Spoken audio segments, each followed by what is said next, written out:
Entre hilos, el poder de la conversación, un doble clic a los clásicos del pensamiento social. Es presentado por la Escuela de Gobierno de la Universidad Adolfo Ibáñez. Hola, ¿cómo están? Es viernes y con el viernes siempre llega un nuevo capítulo de Entre Hilos. Como siempre me acompaña el académico y sociólogo Daniel Chernilo. ¿Cómo estás, Daniel? Hola, Francisco. ¿Bien? Vamos hoy a hablar de Saskia Sassen. ¿Cuál es el libro de Sassen que traes para conversar? Saskia Sassen es una socióloga holandesa norteamericana criada en Argentina. Sí, nació el año 1947 y vamos a hablar de un libro que se llama Una sociología de la globalización, ¿no? Del año 2007. ¿no? Los primeros episodios de esta temporada viajamos bien al pasado. Eran libros, algunos más nuevos, otros más antiguos, pero hablamos del siglo XVII, XVIII, XIX. ¿no? La semana pasada con Daniel Bell hablamos de la sociedad postindustrial de los 70 y ahora ya estamos llegando al nuevo siglo y a la idea de globalización, de la globalización económica, ¿no? que ha sido tan importante en todo el mundo en las últimas tres décadas. Partamos desde lo más básico. ¿Qué es la globalización o a qué se refiere Sassen con esta era global?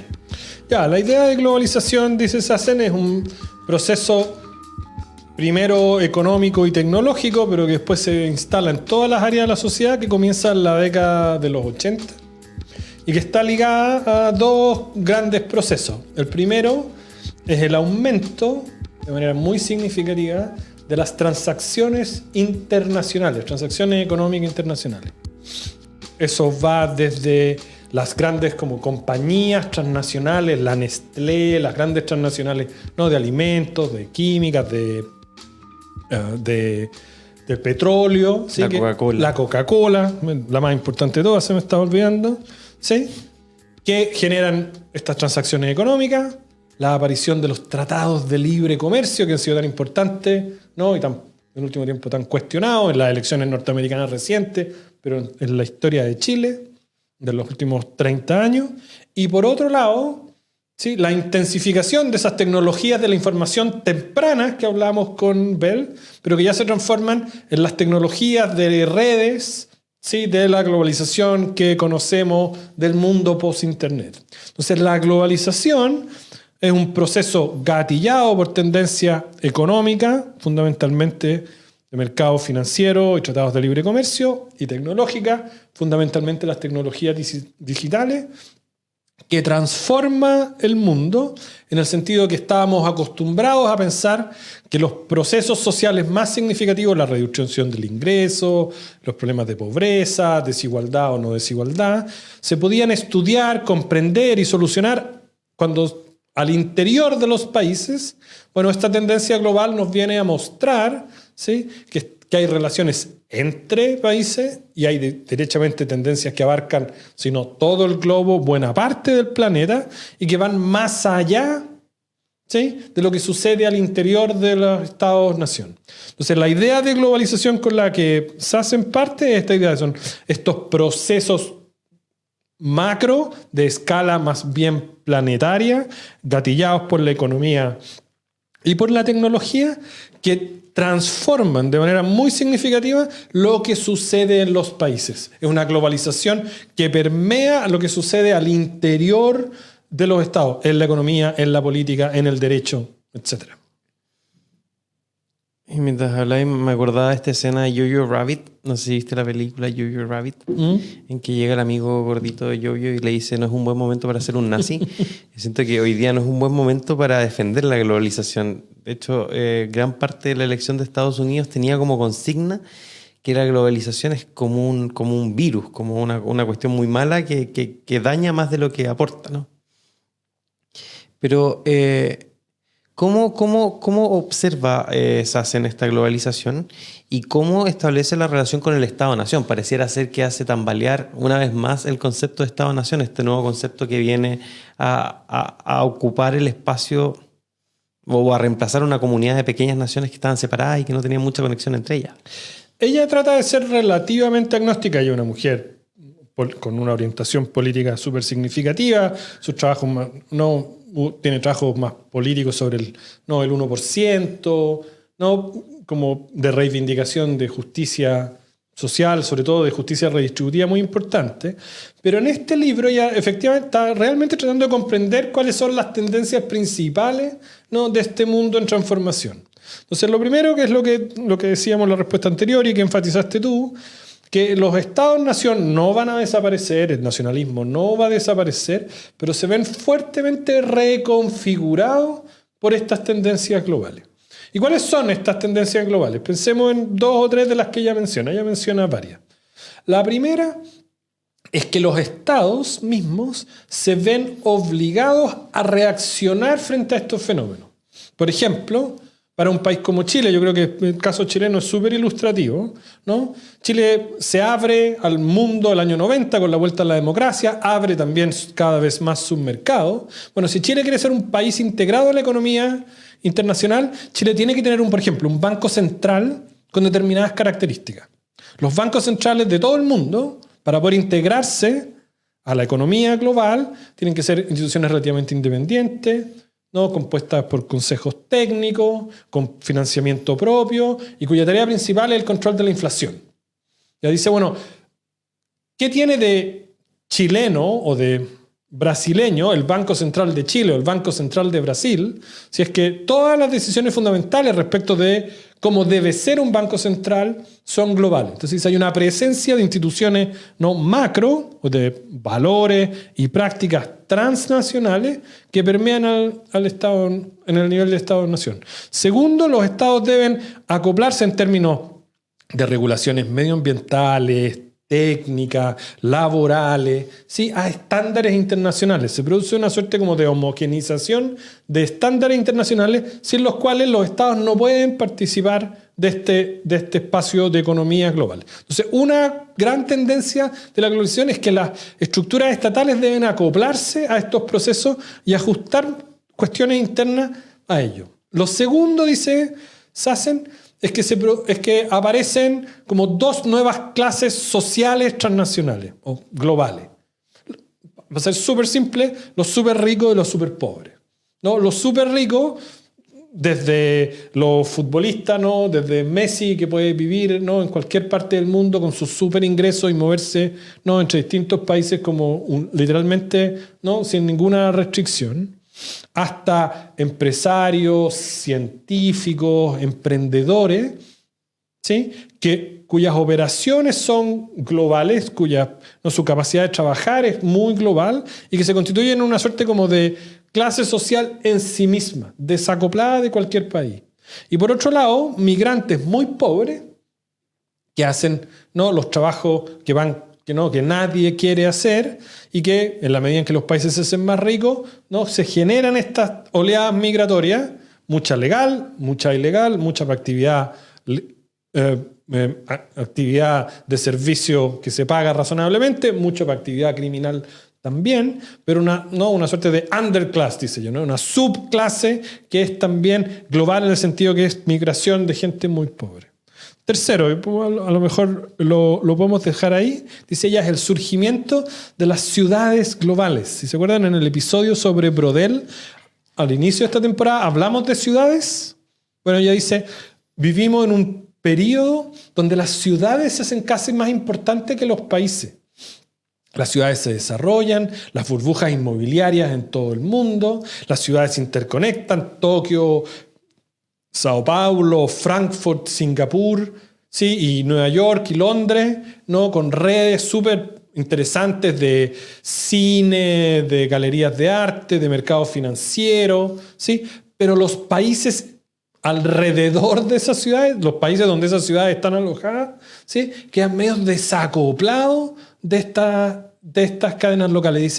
Dice ella, crecientemente no tiene tanto sentido hablar de países desarrollados o países subdesarrollados, sino que hay clases, ciudades, espacios, ¿sí?, conglomerados de tamaño estratégico que se transforman en polos súper dinámicos y el resto va quedando detrás.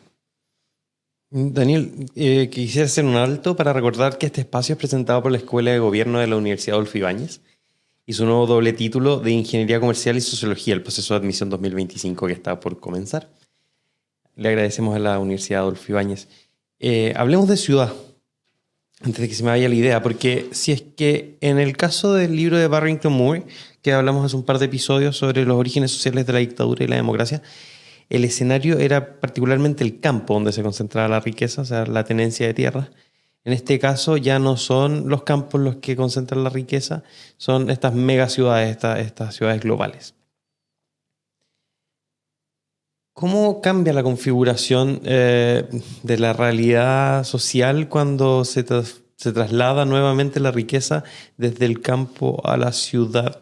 Cosa que ha ocurrido, yo creo que son como mareas, ¿no? Van y vienen. Exactamente. ¿Qué características particulares tiene esta migración de riqueza de nuevo a la ciudad? Ya, pensémoslo nuevamente en relación con el episodio de la semana pasada. Si lo que prima son tecnologías de la información, trabajos orientados a la información, entonces esos trabajos sí se ven facilitados cuando hay muy buena infraestructura, cuando yo estoy muy conectado. Y lo que también muestra mucha de la literatura de esta época, pienso en Manuel Castells, que hicimos un episodio hace ya no sé cuántos meses, en alguna de las temporadas iniciales, ¿sí? Que son conglomerados críticos donde hay masas de gente con servicios adecuados que desarrollan actividades relativamente similares y que permiten entonces el desarrollo de estos polos integrados. Y lo que ella dice es que la globalización, porque reconfigura lo que sucede alrededor de los países, en relación con el conjunto de los países, lo que hace es que crea estos espacios donde se concentran, como decías tú, altísimos niveles de riqueza. Porque se concentran altísimos niveles de riqueza, se requiere un sector servicios muy intenso para que pueda, ¿no? Para que esa gente no gaste esos recursos excesivos que tiene, pero al mismo tiempo pueda seguirse, ¿no? Desplegando y desarrollando sus áreas económicas. Y por tanto, se transforman en estos espacios altamente concentrados, donde buena parte del capital económico, cultural, artístico, deportivo, de infraestructura, se concentra. Y lo que empieza a suceder alrededor, ¿no? Se transforma en cuestiones cada vez más insignificantes. Entonces, por ejemplo, como decía en la respuesta anterior, las burbujas inmobiliarias, ¿sí? La conectividad y las grandes empresas que tienen sedes y sucursales en ciudades selectas.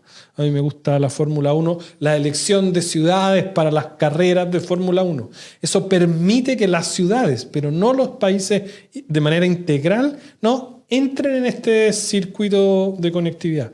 Porque cuando llega, por ejemplo, la casa matriz de Coca-Cola o de Google o de Starbucks a una mega ciudad, lo que hacen es que con eso llegan o se hacen necesarios bufetes de abogados súper sofisticados, de alto nivel de especialización, que sepan de tributación y de legislación internacional. Departamentos de recursos humanos súper sofisticados, porque hay que poder mover personas de distintas partes del mundo a hacer que la compañía funcione. Estudios de publicidad, estrategias de publicidad también altamente sofisticadas, porque estos son productos que deben venderse en Nepal, en Tailandia, en Lima. Entonces dice, se crea toda una estructura y todo confluye en estos espacios altamente concentrados, de alta riqueza, de alta innovación y también de altísima desigualdad. Quiero también retrotraerme a algo que dijiste sobre estas nuevas clases sociales, esta nueva estructura social, los súper ricos y los súper pobres.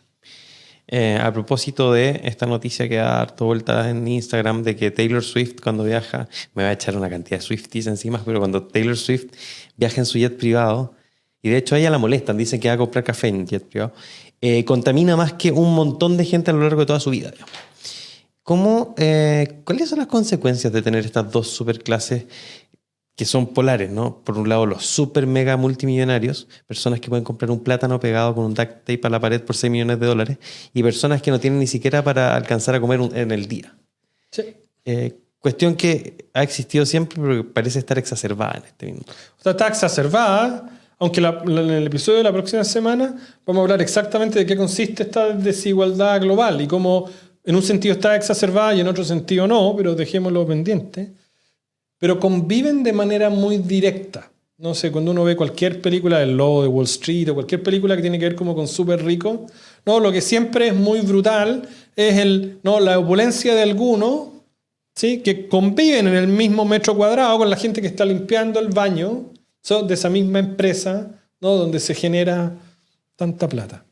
Lo que es muy importante para ella y que un poco uno diría se empieza a intuir ya en los 70, pero que se exacerba mucho en los 80 y en los 90, es que el sector financiero de la economía, es decir, el sector que se dedica al movimiento de capitales, de inversiones, por sobre el capital industrial, no aquellos que invierten en producir cosas, sino que el movimiento de dinero de un lado para otro, el aumento de transacciones, porque hoy día tenemos tecnologías, ¿no? Que permiten esos movimientos de dinero, ese aumento de transacciones de manera tan significativa. Es ese sector en particular el que es como que se desacopla del resto de la economía. Aquellos que se dedican específicamente, ¿sí? a cuestiones de finanzas. Nuevamente estoy pensando en películas, El Lobo de Wall Street, esta gente, ¿no? Que se empieza a trabajar en la bolsa de muy joven y tiene $1 millón cuando tiene 25 años. Es, en términos de las dinámicas de los procesos de globalización, es como el grupo que efectivamente se desacopla. Y aquí, para volver a algo que decíamos al inicio del episodio, lo que sucede es que estas tecnologías de la información que permiten desplazamientos instantáneos de grandes sumas de capital, ¿no? En distintas partes del mundo, sumado a la capacidad de estas mismas tecnologías de hacer muchísimas de esas transacciones en muy poco tiempo, eso transforma, ¿no?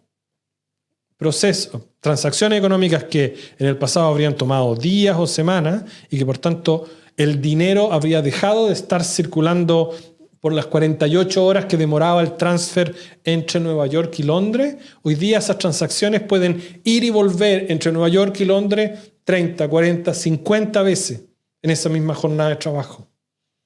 Y eso es lo que crea estos instrumentos financieros súper complejos, todos estos, ¿no? derivativos y todo lo que generó finalmente, este libro está escrito en el 2007, la crisis financiera del 2008-2009. Entonces, tecnologías de la información en estas ciudades que son nodos críticos, donde hay mucha gente haciendo cosas de lo mismo, ¿no? Ciudades y estados-nación acoplados, integrados de manera, ¿no? en sus regulaciones, permiten como esta transformación súper radical de la forma en que se genera dinero y que crea esta clase súper extremadamente rica. Nos quedan, como siempre, buenas preguntas para tan poco tiempo. Un par de minutos, así que quiero pasar al individuo, quizás, porque aquí vemos clases sociales, vemos grupos, vemos sociedades, pero rara vez hemos hablado quizás del individuo, y este es un libro reciente. ¿Cómo, quizás no lo dice la autora, probablemente no, pero cómo veis tú la globalización y al individuo frente a la globalización tuyo, nuestras familias, nuestros amigos, frente a este fenómeno en el que yo al menos creo haber nacido, pero que es bien nuevo y que nos debe de alguna manera permear?